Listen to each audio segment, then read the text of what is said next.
எல்லாருக்கும் வணக்கம். நம்ம இன்னைக்கு பார்க்க போகிறது தந்த சுத்தி. தினசரி செய்யக்கூடிய சுத்தி முறைகளில் இது ஒன்று.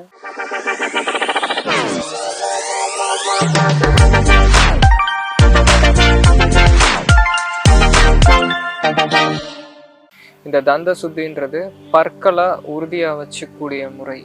தந்தம் அப்படின்னா பல்லுன்னு அர்த்தம். இது எப்போ ஆரம்பிக்குதுன்னா இரவு நம்ம தூங்க போகிறதுக்கு முன்னாடி சுத்தமான விரலி மஞ்சள் பொடி 1/2 ஸ்பூன் இதை எடுத்துக்கணும். இது கூட சிட்டிகை அளவு உப்பு இதையும் சேர்த்து கலந்துக்கணும். உப்பு, தூள் உப்பு இல்லை அப்படின்னா இந்துப்பு, ரெண்டில் ஏதாவது ஒன்று நம்ம சேர்த்து கலந்துக்கலாம். செக்கு, நல்லெண்ணெய் இல்லை தேங்காய் எண்ணெய் இல்லை அந்தந்த ஊர்களுக்கு எந்த எண்ணெய் உபயோகிக்கிறாங்களோ அந்த எண்ணெய் இதையும் சேர்த்துக்கணும்.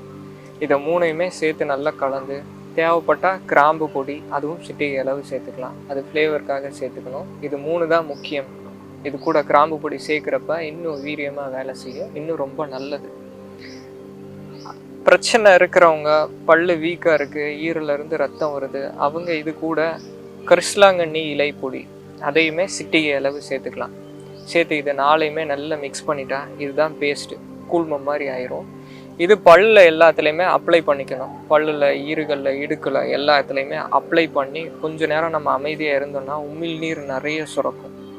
அந்த உமிழ்நீரோடு சேர்த்து நம்ம இதை வச்சு நல்ல பல்லு விளக்கிக்கணும். விரலில் தான் பல்லு விளக்கணும். விரலில் நல்லா பல்லு விளக்கி அதுக்கப்புறமா நம்ம வார்ம் வாட்டரில் இல்லை அப்படின்னா குளிர்ந்த தண்ணியிலேயே நல்லா கார்கிள் பண்ணி துப்பிடணும். இது செஞ்சு பாருங்கள். இது மஞ்சள் யூஸ் பண்ணுறதுனால நிறைய பேர் கேட்பாங்க, பல் எல்லாமே மஞ்சள் கலர் படிஞ்சிருமா அப்படின்ட்டு. படியவே படியாது, அதெல்லாமே ஆகாது. இது நீங்கள் பல் விளக்குறதுக்கு முன்னாடியும் அப்புறமா செஞ்சு பார்த்தீங்க அப்படின்னா பல் விளக்குனதுக்கு அப்புறமா இன்னும் பிரைட்டாக இருக்கும். பல்லுடைய ஸ்ட்ரென்த் எல்லாமே இன்க்ரீஸ் ஆகும். பல் சம்மந்தப்பட்ட தொந்தரவுகள் எல்லாமே ப்ரிவெண்ட் ஆகும் இதில். அப்போ இது இரவு செய்யக்கூடிய முறை. காலையில் பல் பொடி இதில் தான் பல் விளக்கணும். இந்த பல் பொடியில் துவர்ப்பு இருக்கணும். இந்த துவர்ப்பு தான் பல்லும் ஈறு ரெண்டையுமே சேர்த்து வச்சுக்கிறது. இந்த துவர்ப்புக்கு கடுக்காய், இந்த கடுக்காய் உள்ளே இருக்கிற விதை நீக்கி தோல் மட்டும் எடுத்துக்கணும். இந்த தோல் பொடி. அதுக்கு அடுத்தது சுக்கு மேலே இருக்கிற தோல் எல்லாமே நீக்கி உள்ளே இருக்கிறது மட்டும் தட்டி போட்டு எடுத்து பொடி பண்ணி வச்சுக்கணும்.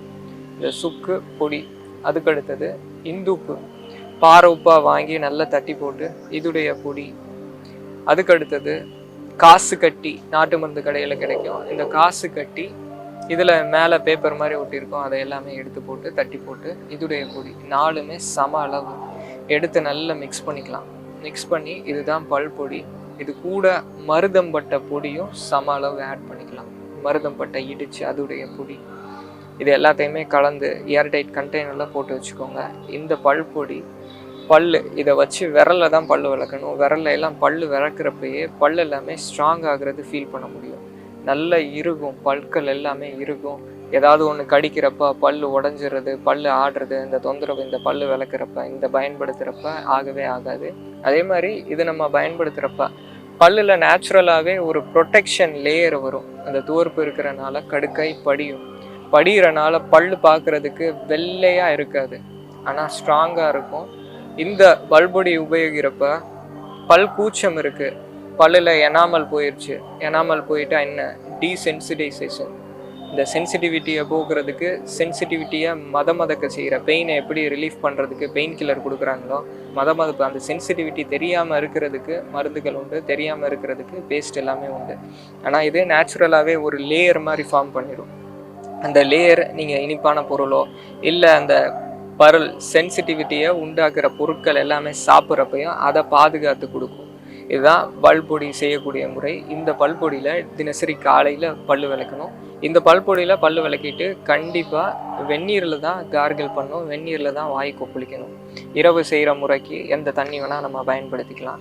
இந்த ஆயில் புல்லிங் இது நம்ம முன்னாடி பதிவுலேயே நம்ம சொல்லியிருக்கோம். இந்த ஆயில் புல்லிங் பல் விளக்குனதுக்கு அப்புறம் தான் செய்யணும். இந்த தந்த சுத்தி பண்ணதுக்கப்புறம் தான் பண்ணணும்.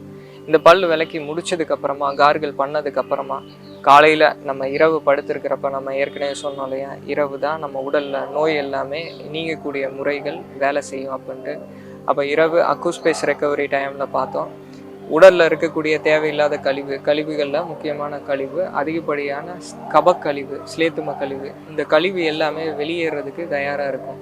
அப்போ கட்டை விரல், நம்ம கட்டை விரலில் இதே பொடியை லேசாக எடுத்து நம்ம உள்ளுக்குள்ளே அண்ணாக்கில் லேசாக வைக்கணும். வச்சா உமட்டுற மாதிரி சென்சேஷன் வரும், கபம் வெளியேறும், அதை நம்ம துப்பிடலாம். அதுக்கடுத்தது இந்த ரெண்டு விரல் உள்ள நம்ம நாக்கு ஸ்டார்டிங் உள்ளேருந்து வெளியே வரைக்கும் ஒரு வாட்டி நீவி விட்டுருங்க. அப்பயுமே கபம் இருக்குது, சளி இருக்குது அப்படின்னா வாய் வழியாக வெளியே வரும். வெளியே வரதை வெளியே துப்பிடுங்க. இது நாக்கு சுத்தம் செய்யக்கூடிய முறை. சரி, அடுத்தபடியாக நம்ம அடுத்த சுத்தி முறையில் நம்ம பார்க்கலாம். நன்றிங்க. வாழ்க வளம்.